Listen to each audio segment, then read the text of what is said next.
Magandang araw sa inyong lahat mga master. Maraming nagtatanong sa ating mga kababayan at sa mga baguhang mga technician, kung ano daw ang sanhi ng biglang hindi pag-ikot ng electric fan, paano ito ayusin, at kung pwede ba erekta ang thermal fuse nito. Ilan lamang ito sa mga tanong ng ating mga master na ating tatalakayin.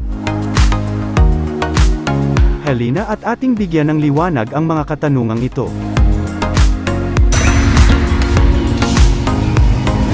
Ano ang sanhi ng hindi pag-ikot ng electric fan?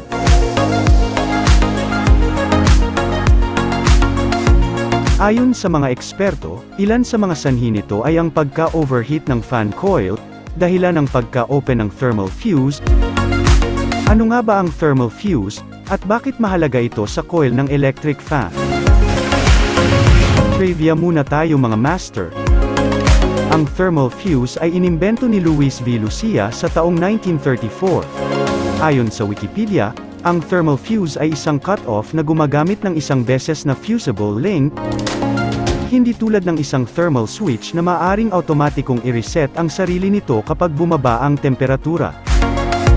Ang thermal fuse ay mas katulad ng isang electrical fuse, isang solong gamit na device na hindi maaring i-reset at dapat palitan kapag ito ay nasira o na-trigger. Pinapatigil nito ang pagpasok ng kuryente sa tuwing namimit nito ang partikular na temperatura nito. Ginagamit ang thermal fuse para maprotektahan ang coil at upang maiwasan ang pagkasunog nito.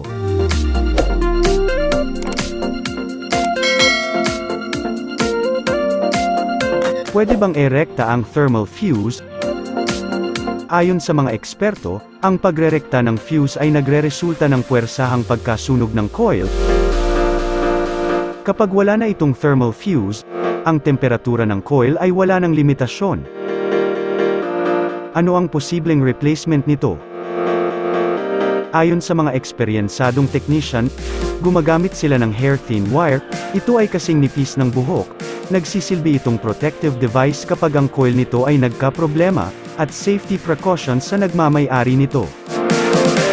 Sa mga master natin dyan na hindi pa nakakaalam, kumuha lamang ng isang strands ng thin wire, nakikita ito sa shielded wire ng microphone, ipulupot ito sa nasirang fuse, ikabit ito sa magkabilaang dulo, ikutin ito ng bahagya, pagkatapos ay pwede nang putulin ang sobra nitong wire. Idikit ito gamit ang soldering iron, at ito na ang magsisilbing protective device nito. Ang tester ay naka-range sa X10, dapat papalo ito sa 0.1 ohms.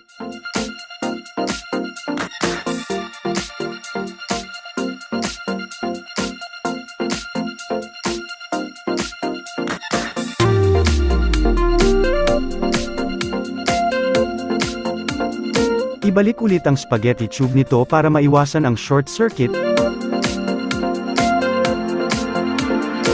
Pagkatapos nito ay pwede nang sukatin na ang resistance ng coil. Dito mo malalaman kung defective o good pa ito. Ilagay ang dalawang probe sa metal ng male plug. Kung defective ay makikita sa tester na wala na itong kahit konting palo.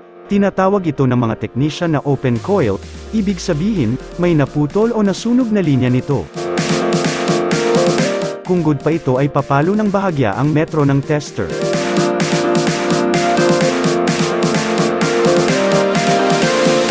Pagkatapos secure ito gamit ang tie rod.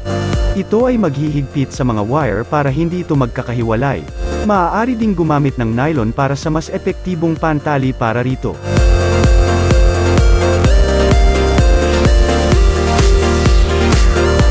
Maaari na itong sukatin muli gamit ang tester. Kinakailangan ito para matiyak na hindi naputol ang naikabit na fuse nito. Range sa X10, papalo ito mula 400 ohms hanggang 600 ohms, ang pagsukat ng speed nito. Halimbawa, kung ang sukat ng number 1 ay 600 ohms, dapat ang number 2 ay mas mababa ng kaunti, papalo sa humigit kumulang 500 ohms, makikita ang kaunting adjustment sa tester, at ang number 3 ay 400 ohms, depende sa pagkadesenyo ng coil nito. Panatilihing malinis ang rotor para tatagal ang durability ng fan, lagyan ng oil sa paligid ng shafting para magiging madulas ang pag-ikot nito. Kailangan din ng oil sa absorber foam, ito ang sikreto upang hindi matuyuan at tatagal sa panahon ng paggamit nito. Pagkatapos ng prosesong ito ay pwede nang ibalik ang mga parte ng electric fan.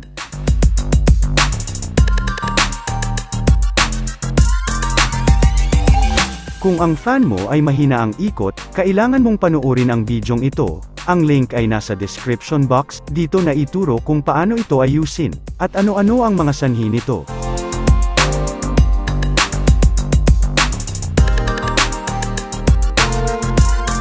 Kung gusto mong lumawak pa ang iyong kaalaman, e-click mo ang subscribe and like button para lagi kang updated sa mga bagong video. Sa mga magpapa-shoutout, please comment down below at may flash sa screen ang inyong pangalan. Shoutout sa iyo Harris the Scientist, salamat sa suporta Master.